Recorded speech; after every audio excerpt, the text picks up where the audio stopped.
পাবে না কিছু না কৃষ্ণ নাম।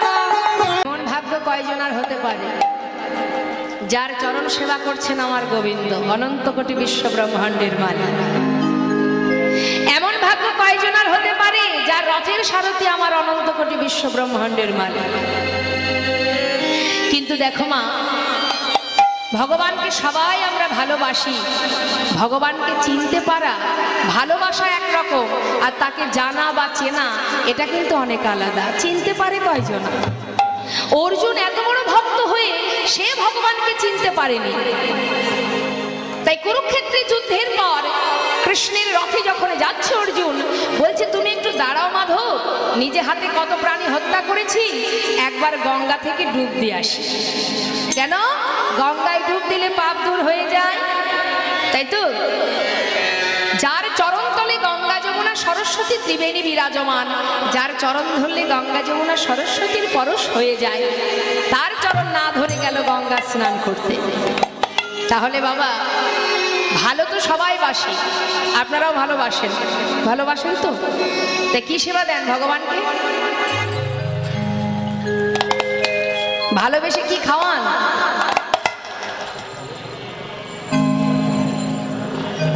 বলুন না, সত্যি কথা বলবেন, ভয় কিসে? ছোট ছোট সাদা সাদা কি কটা করে দেন? একটা?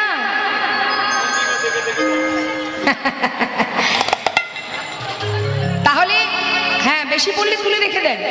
বেশ, বলছে দুটো পড়লে একটা তুলে রাখা। দেখুন আমরা কতখানি ভালোবাসি ভগবানকে, কিন্তু চাইবার বেলায় কম চাই। হ্যাঁ, কি চাই ভগবানের কাছে? রূপং দেহি যশং দেহি পুত্রং দেহি জয়ং দেহি ধনং দেহি। মানে পৃথিবীতে যা আছে সব যদি তুমি আমায় দিতে পারতে প্রভু, একবারও বলি না তুমি কোথায় আছো আমি জানি না, তুমি ভালো থাকো। ওই তো নকুল দানা শ্বাস, দুটো করে নকুল দানা কি একটা করে নকুল দানা 24 ঘন্টার মধ্যে খাবে খাবে, না খাবে না খাবে। তাহলে আমরাও ভগবানকে ভালোবাসি কি? আমরা ভক্ত? কি মনে হয় আমরা ভক্ত? অত সহজ নয়। ভক্ত বললেই ভক্ত হওয়া যায় না। তৃণাদপি শুনেছেন তরুরিব সহিষ্ণ নামানির মানদিন কীর্তনীয় সদা হরি। ভক্ত হতে গেলে আগে দীনতা রাখতে হবে, আর সেটাই আমাদের বড় অভাব। এই দীনতাটাই আমরা মোটে সহ্য করতে পারি না। কি? দুর্বাঘাসের থেকেও নত হতে হবে। ভক্তের স্বভাব কি হবে? দুর্বাঘাস তার উপর দিয়ে যখন মারিয়ে যায়, সে যেমন মাথাটা নিচু করে আবার পরে মাথাটা উঁচু করে, কিন্তু তুমি করতে পারবে না, তার থেকেও তোমাকে নত হতে হবে। আর এটাই আমাদের মধ্যে নেই। হ্যাঁ, যদি একটু মনে মনে ভাবি যে আমি ভগবানকে আসতে ভগবানকে সেবা দিচ্ছি, নামের মালা হাতে আছে, জপ করছি, ভগবানের সেবা করছি, তার ডাকছি, তাকে ভালোবাসছি, সব ঠিক আছে, কিন্তু তোমার মধ্যে যদি অহংকার থাকে যে আমি বড় ভক্ত, তাহলেই বিপদ। যারা যুগ যুগ ধরে সাধনা করছে যোগী মুনি ঋষি, তারা গোবিন্দের চরণ পাচ্ছে না, আর তুমি দিলে দুটো নকুল দানা আর ওই শশা যখন বাজারে সস্তা হয় তখন দুটো বাতাসা শশা, এতে কি আর ভক্ত হওয়া যায়? সবার আগে চাই শুদ্ধ ভক্তি। শুদ্ধ ভক্তি থাকতে হবে। আপনার যতটুকু আছে, আপনার 1 টাকা আছে, 2 টাকা আছে, 100 টাকা আছে, 500 টাকা আছে, আপনি পুরোটাই গোবিন্দ সেবায় দিচ্ছেন। দিন। আপনি মনে মনে ভাবছেন যার টাকা আছে তার ভগবান আছে, কথাটা ভুল। একটা তুলসী গাছ যদি একটা নোংরা জায়গাতেও হয়, তার পত্র দিয়ে কিন্তু ভগবানের সেবা হয়। তাহলে তোমার যেমন আছে, যতটুকু আছে, সেটা দিয়েই সেবা দাও। ভেবো না একটা পদ্ম ফুল পচা পাকের মধ্যে জন্মে, সে যদি গোবিন্দের পাদপদ্ম লাভ করতে পারে, তাহলে তুমি কেন পারবে না? তোমার যেমন আছে ততটুকুই তুমি গোবিন্দের সেবায় দাও, কিন্তু তার পিছনে যেন কোনো উদ্দেশ্য না থাকে। উদ্দেশ্য উদ্দেশ্য ছাড়া ভগবানকে তো আমরা কিছু দিই না। এই যে কমিটির ভক্তবৃন্দ যারা আছে দাঁড়ে দাঁড়ে কত কষ্ট করে ভিক্ষা করে, তাই না মা? আসতে তা দাঁড়ে দাঁড়ে যখন ভিক্ষা করে দেখবেন কেউ যদি দক্ষিণা দিতে চায়, এখানে আছে মানি ব্যাগের মধ্যে হাত একবার ঢুকলে সেটা বেরোতে অনেক দেরি হয়। কেন বলুন তো? খোঁজাখুঁজি চলে, এর মধ্যে ছোট আছে কোনটা, সেটা গোবিন্দকে দেব। ছোট টাকাটা গোবিন্দর জন্য। এখন গোবিন্দ বলছে, ওরে বোকা, তোর মানি ব্যাগে কত কি আছে সে তো আমি জানি, কারণ দিয়েছি তো আমি, আর আমার বেলায় কৃপণতা করছিস। তোর ঘরে কত আছে, ব্যাংকে কত আছে, সবই তো আমার দেওয়া, আমার বেলায় কৃপণতা? বেশ, তোকে দিয়েছি, তুই যদি সঠিক কাজে না লাগাস এমন একটা পোকা ফল তোকে দেব। ভগবানকে সেবা দিলে, ভগবানকে ভালোবাসলে তিনি তো একটা আশীর্বাদ স্বরূপ ফল দেবে। ফল রূপে পুত্র কন্যা ডাল ভানি পড়ে। তা যে ফলটা আমি দেব তোকে, ওই ফলটা পেয়ে, পোকা ফল পেয়ে তোর ডাক্তার বুদ্ধ করতে করতে সব ব্যাংকের টাকা ফাঁকা। তাই সাবধান, দিয়েছি কাজে লাগানোর জন্য, জমিয়ে রাখার জন্য নয়, পোকা ধরে যাবে। তাহলে ভগবানের সেবায় লাগো, ভগবানের সেবা দাও। আর কি, যদি এ জন্মে না করো পরের জন্মে তোমাকে ভিখারি করে পাঠিয়ে দেবে। দাঁড়ে দাঁড়ে ভিক্ষা করে 2 পয়সা পাবে, তাতে সংসার চালাবে, বুঝবে জ্বালা কি, তাই তো? তাহলে ভগবানের সেবায় কখনো কৃপণতা করবেন না। আপনার যেমন আছে আপনি তেমনটাই দিন, যতটুকু আছে পুরোটাই দিন, তাতে দুঃখ নেই। তাই আজ দেখুন আমার গোবিন্দ, তিনি ভক্তকে, এত বড় ভক্ত কয়জনা হতে পারে, সুদামার চরণ সেবা করছে, আর চরণের উপরে যখন জল পড়েছে সুদামা বলছে, কি ব্যাপার, পায়ে জল এলো কি করে, পায়ে জল এলো কি করে?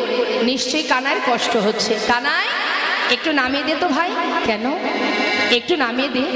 যেই না নামিয়ে দিয়েছে মা, দেখছে কানাইয়ের চোখে জল। কানাই, তুই কাঁদছিস ভাই?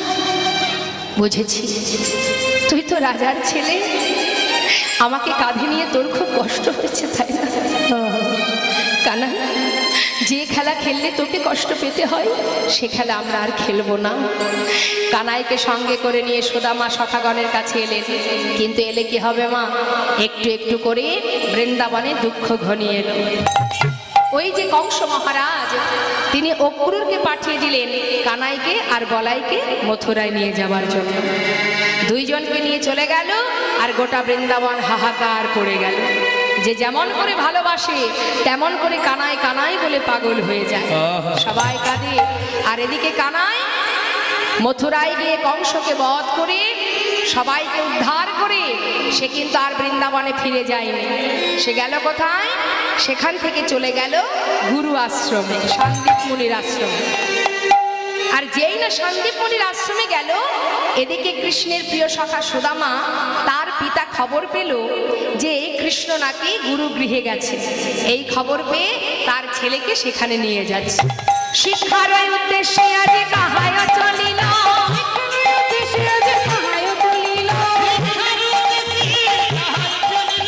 বহুদিন পরে ভাই কানাইকে পাইল, বহুদিন পরে ভাই কানাইকে পাইল।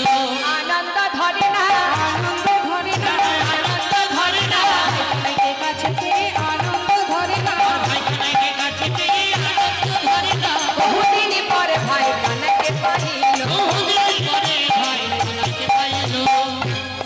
যেই না কানাইকে কাছে পেয়েছে, সুদামা কানাইকে বুকের মধ্যে জড়িয়ে ধরেছে। বুকের মধ্যে জড়িয়ে ধরে বলছে, কানাই কোথায় ছিলি ভাই এতদিন? আমাকে তোর সঙ্গ ছাড়া করিস না কানাই। সবাই মিলে গুরু গৃহে বসে আছে। এমন সময় গুরুদেবকে আসতে দেখে সবাই বলছে, এই চুপ, বস বস বস, সবাই বস, গুরুদেব আসছে। গুরুদেব যেই না পাঠশালায় ঢুকেছে, ঢোকা মাত্র জিজ্ঞাসা করছে, কি রে সবাই কেমন আছো তোমরা? ভালো আছি। শুনলাম আমার পাঠশালায় নাকি 3 জন নতুন ছাত্র ঢুকেছো। হ্যাঁ হ্যাঁ, কই দেখি হাত তোলো, কে কে? এই যে আমি গুরুদেব। ও তোমরা 3 জন? হ্যাঁ হ্যাঁ। আচ্ছা আচ্ছা আচ্ছা। তোমার নাম কি? আমার নাম গুরুদেব বলরাম। বলরাম। আর এদিকে এসো। তোমার নাম কি? ঠিক করে বলো। কৃষ্ণ। তোমার নাম কৃষ্ণ?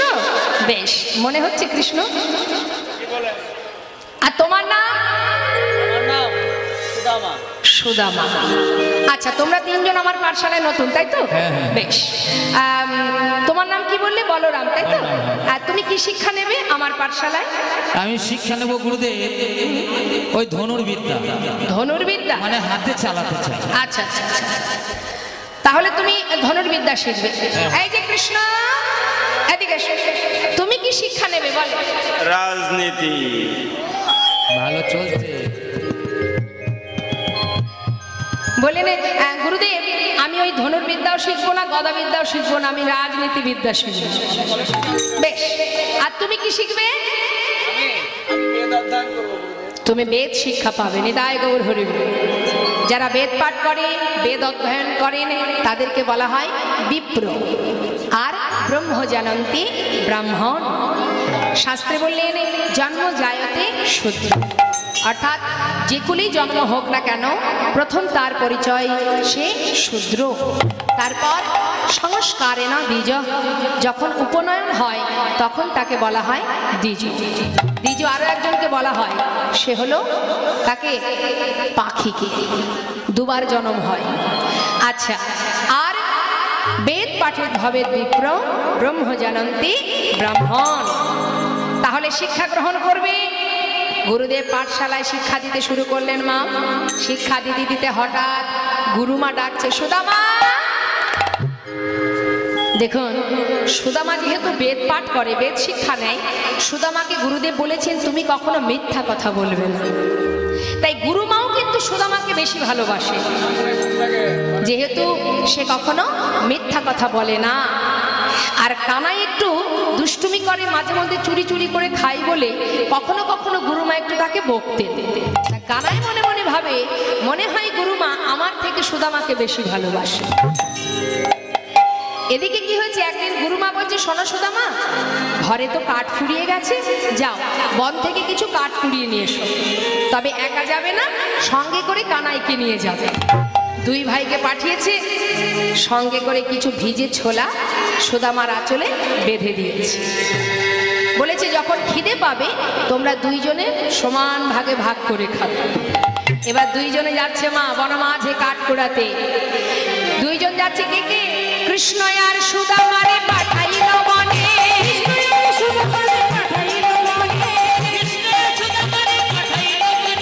কাটানিতে চলে সবে আনন্দিত মনে।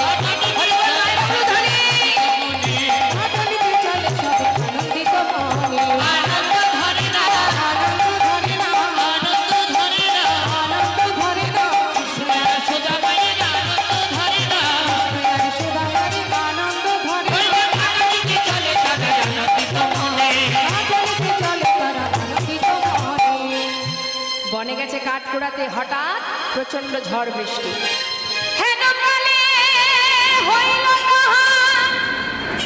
ঝড়ে ভয়ঙ্কর, চারিদিকে ভরিল ঘনয় অন্ধকার। চারিদিকে ভরিল ওই ঘন অন্ধকার। সুদামা, সুদামা, সুদামা। দুইজন একে অপরকে জড়িয়ে ধরেছে, বলছি কাটাই ভয় পাস না, আমি তো আছি। আমি তো রঙে এতটুকু আঘাত লাগতে দেব না। হরি, যত ঝড় যত তুফানই হোক না কেন, আমি তোকে কথা দিচ্ছি, যত কষ্টই হোক সমস্ত আঘাত আমি আগে সহ্য করব, তারপরে তোর অঙ্গে আঘাত দেব।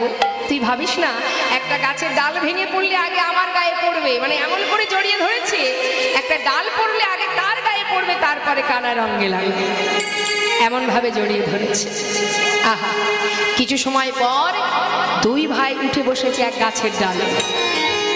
এবার কি হলো দেখুন মা, গাছের ডালে বসে আছে, কানাই বসেছে নিচে, সুদামা বসেছে ওপরে। হঠাৎ সুদামা চিন্তা করছে প্রচণ্ড খিদে পেয়েছি, মা যে ছোলা পাঠিয়েছিল একটু ছোলা খাই। এই ভেবে যেই না মুখে দিতে যাবে হঠাৎ মনে পড়ে গেল তাই তো মা বলেছিল কানাইকে দিয়ে খেতে, কিন্তু কানাই তো নিচের ডালে দেবো কি করে? এখন দুটো খাই আর বাকিটা নিচে নেমে কানাইকে দিয়ে। এই ভেবে একটা একটা করে খাচ্ছে। আর ওই যে বৃষ্টি হচ্ছে তো প্রচণ্ড ঠান্ডা, ঠক ঠক করে কাঁপছে, কাঁপতে কাঁপতে একটা দুটো গালে দিচ্ছে আর দুটো একটা করে নিচে পড়ে যাচ্ছে। আর পড়ছে কিভাবে মা? ঠিক কানাই যে ডালে বসে আছে তার চোখের সামনে দিয়ে পড়ছে। কানাই মনে মনে চিন্তা করছে নিশ্চয়ই সুদামা ছোলা খাচ্ছে। বেশ, হঠাৎ কানাই ডেকে উঠলেন, বন্ধু এই সুদামা, আমার প্রচন্ড খিদে পেয়েছে ভাই, তোর কাছে যে ছোলা ছিল আছে তো? হঠাৎ কানাই বলছে কি কিলে উত্তর দে, তোর ছোলা গুরুমা পাঠিয়েছিল আছে তো? হঠাৎ সুদামা বলছে জানিস কানাই, ওই একটা ছোলাও তো নেই, এখন বলবো কি? জানিস তো কাঠ কুড়াতে কুড়াতে না কখন যে আঁচল থেকে ছোলাগুলো পড়ে গেছে আমি নিজেও জানি না ভাই। কানাই মনে মনে বললেন তাহলে তুই মিথ্যা কথা বললি তো? যা, এই দিন দিন নাই রে ভাই, আবার আসবে দিন। এটাই কিন্তু সুদামার এক অপরাধ। ঠিক তার পরের দিন কানাই সুদামাকে ডাকছে, বন্ধু শোন, তুই আমাকে কতটা ভালোবাসিস? সুদামা বলছে আমার প্রাণের থেকে বেশি তোকে ভালোবাসি। আচ্ছা আমি যদি কিছু চাই আমাকে দিবি? নিশ্চয়, তুই যদি আমার প্রাণটা চাস আমি প্রাণটাই তোকে দিয়ে দেব। প্রাণ দিতে হবে না, আজ আমি তোর কাছে একটা জিনিস চাইবো, তুই কিন্তু দিবি। বেশ, বল কি চাস? ওই দেখ রন্ধনশালায় মা মানে গুরুমা নাড়ু তৈরি করে রেখেছে। তুই তো জানিস আমি একটু নাড়ু খেতে ভালোবাসি, আমার জন্য দুটো নাড়ু এনে দে না ভাই। সুদামা বলছে এই ব্যাপার, ঠিক আছে তুই বস, আমি মাকে গিয়ে বলি, মা আমাকে দিলে তোকে দিয়ে দেব। না, এইভাবে আনলে হবে না, চুরি করে আনতে হবে। চুরি করে? আমি তো চুরি বিদ্যা শিখিনি কানাই। আমার গুরুদেব আমাকে বলেছে যে মুখে বেদ পাঠ হয় সেই মুখে কখনো মিথ্যা কথা বলতে নেই। আমি তো কোনোদিনই চুরি বিদ্যা শিখিনি, আমি চুরি করব কি করে? আমি পারবো না কানাই, আমাকে বলিস না। ও এই তোর ভালোবাসা? এই তুই আমাকে ভালোবাসিস? এই নাকি আমার জন্য প্রাণ দিয়ে দিবি আর দুটো নাড়ু আনতে পারবি না? আচ্ছা ঠিক আছে, তুই বস, আমি এক্ষুনি যাবো আর আসবো।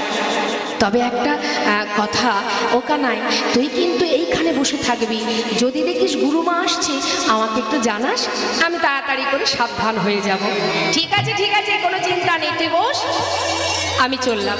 এবার কানাই বসে আছে, সুদামা ভিতরে গেছে। মা ভিতরে গিয়ে যেই না নাড়ুর পাত্রে দুটো নাড়ু হাত দিয়ে তুলেছে, হঠাৎ কানাই চিৎকার করে উঠেছে, গুরুমা শিগগির এসো। প্রতিদিনে তুমি মনে করো আমি নাড়ু চুরি করে খাই, আজ হাতে নাতে প্রমাণ, দেখে যাও কে তোমার ঘরে নাড়ু চুরি করে খায়। যেই না বলা, সুদামা ভয়ে ঠক ঠক করে কাঁপতে কাঁপতে বাইরে এসে বলছে, কানাই হে তুই কি করলি ভাই? আমি তো তোকে আগেই বলেছি আমি চুরি করতে পারি না, আমি তো শুধু তোর জন্য চুরি করতে গিয়েছিলাম। অকারণে মায়ের কাছে তুই আমাকে চোর বানিয়ে দিলি। কানাই আমার মা বলে তুই নাকি ভগবান, কিন্তু আজ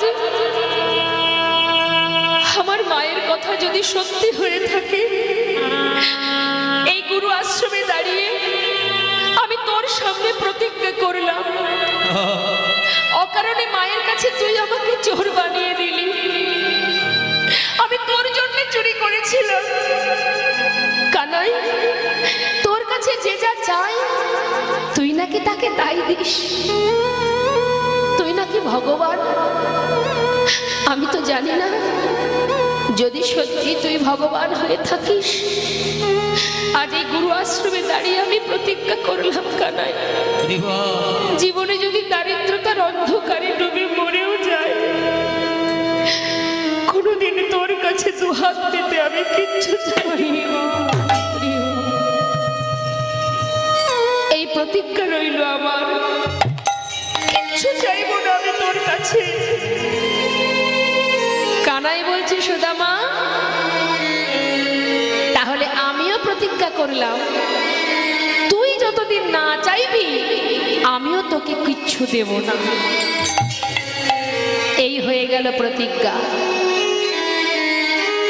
কিছুদিন পর গুরুগৃহ থেকে সকলেই চলে গেল আপন আপন ঘরে। গুরুদেব বললেন, তোমাদের শিক্ষা পূর্ণ হয়েছে, এবার তোমরা নিজ গন্তব্যস্থলে ফিরে যেতে পারো। সবাইকে পাঠিয়ে দিল। আর কৃষ্ণ কোথায় গেল মা? চলে গেল দ্বারকা। দ্বারকায় গিয়ে তিনি রাজা হয়ে বসে রইলেন। আর এদিকে সুদামা মস্ত বড় পণ্ডিত হলেন। পণ্ডিত হয়ে ঘরে ফিরল। বাবা মা গর্বে বুক ফুলিয়ে সবাইকে ডেকে ডেকে বলে, সন্তান যদি ভালো কিছু করে বাবা মার কিন্তু একটু গর্ব হয়। সবাইকে ডেকে ডেকে বলে, শোনো শোনো, সবার তো সন্তান আছে, আমার মতো পুত্র কার আছে বলো দেখি? আমার সন্তান মস্ত বড় পণ্ডিত। সবাই বলে, সত্যি তাই, তোমার ছেলে সত্যিই বড় পণ্ডিত হয়েছে। বাবার বড় গর্ব হয়। সুখে স্বাচ্ছন্দ্যে জীবন কেটে যায়। সুদামা সেই এলাকার মধ্যে একটা পাঠশালায় ছোট ছোট বাচ্চাদের শিক্ষা দিয়ে যা পায় তাতে তার সংসার চলে যায়। মা, ছোট্ট সুদামা যখন বিবাহের বয়স হলো, বাবা মা এক সুকন্যার যোগাযোগ করে শুভ দিন দেখে সুদামার বিবাহ দিল। হরিবল হরিবল, একবার উলুধ্বনি।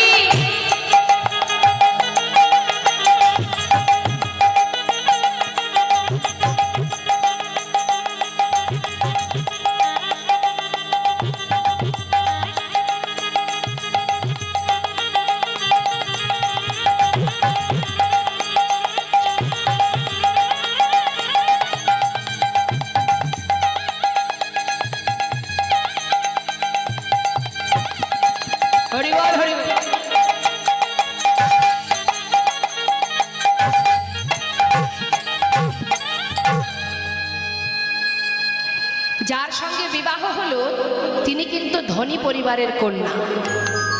শিবের পূজা করতেন, নাম সুশীলা। প্রভুকে বলতেন, প্রভু যদি কখনো স্বামীর সংসারে তুমি আমাকে দাও, এমন ঘরে আমায় দেবে, আমার স্বামী যদি ধনবান না হয় আমার কোনো দুঃখ নেই, কিন্তু সে যেন সত্যবাদী হয়। হরিবল হরিবল।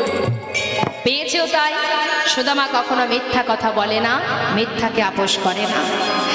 এখন সুন্দর সংসার, আর ভগবান একটার পর একটা পরীক্ষা করতে শুরু করলেন সুদামাকে। হরিবল। ভগবান ভক্তকে পদে পদে পরীক্ষা করে। মা দেখবেন, এই জগতে কেউ যদি ভগবানকে ভালোবেসে একটু দুঃখ পায়, অপর ব্যক্তি বলে ওঠে, কিরে এত ভালোবাসিস, তাহলে তোর এত দুঃখ কিসে? মনে মনে তারা ভাবে, যারা ভগবানকে ভালোবাসে তারা বোধহয় রাজ সুখী সুখী হবে। ভুল কথা। ইহজগতের সুখ পাক বা না পাক, সে কিন্তু সত্যিই সুখী। শ্রীকৃষ্ণ ধনে ধনী হয়েছে তাই সে সুখী, কিন্তু এই জড় জগতের সুখী সে নয়। ভগবানকে যারা ভালোবাসে ভগবান তাদের পদে পদে কষ্ট দেন। শুধু আমার আপনার কথা বাদ দিলাম বাবা, সত্য ত্রেতা দ্বাপর কলি 4 যুগে যে 4 অবতার, একবার ভেবে দেখুন, ভগবানের বামে যিনি আছেন তার জীবনের কষ্টটা একবার বিচার করেছেন? সত্যযুগে নারায়ণের পাশে কে আছে? মা লক্ষ্মী। লক্ষ্মীকে সুতাপা সাধনা করে নিজের পত্নী রূপে চেয়েছিলেন। তাই মা লক্ষ্মী বলেছিলেন, এই জগতে এত কিছু থাকতে তুই আমাকে পত্নী রূপে চাস, আমি তোর ঘরণী হব, কিন্তু তুই হবি নপুংস। আয়ানের ঘরণী হয়েছিলেন প্রেমময়ী রাধা রানী। এবার আসি আমরা ত্রেতা যুগে। ত্রেতা যুগে প্রভু রামচন্দ্রের বামে কে আছে মা? মা সীতা, তার কষ্টটা একবার ভাবুন। পাঠিয়ে দিল বনবাসে, তারপর হলো তার অগ্নি পরীক্ষা, অবশেষে তাকে পাতালে চলে যেতে হলো। দাপর যুগে 100 বৎসর হারা হলেন রাধারানী গোবিন্দকে, আর সব থেকে বিরহ হচ্ছে এই কলিযুগে। মহাপ্রভু চলে যাবার পর কোনোদিন বিষ্ণুপ্রিয়া আর প্রভুকে দেখতে পাননি। রাধারানী তবুও জানতে পারতেন, কোনোদিন দেবর্ষি নারদকে পাঠাতেন, কোনোদিন আবার বৃন্দাসখীকে পাঠাতেন, যা আমার বধূ কেমন আছে খোঁজ নিয়ে আয়। কিন্তু বিষ্ণুপ্রিয়া যেদিন প্রভুকে হারালেন, সেদিন থেকে আর প্রিয়া জানতে পারেনি প্রভু কোথায় আছে, কেমন আছে, কিভাবে আছে।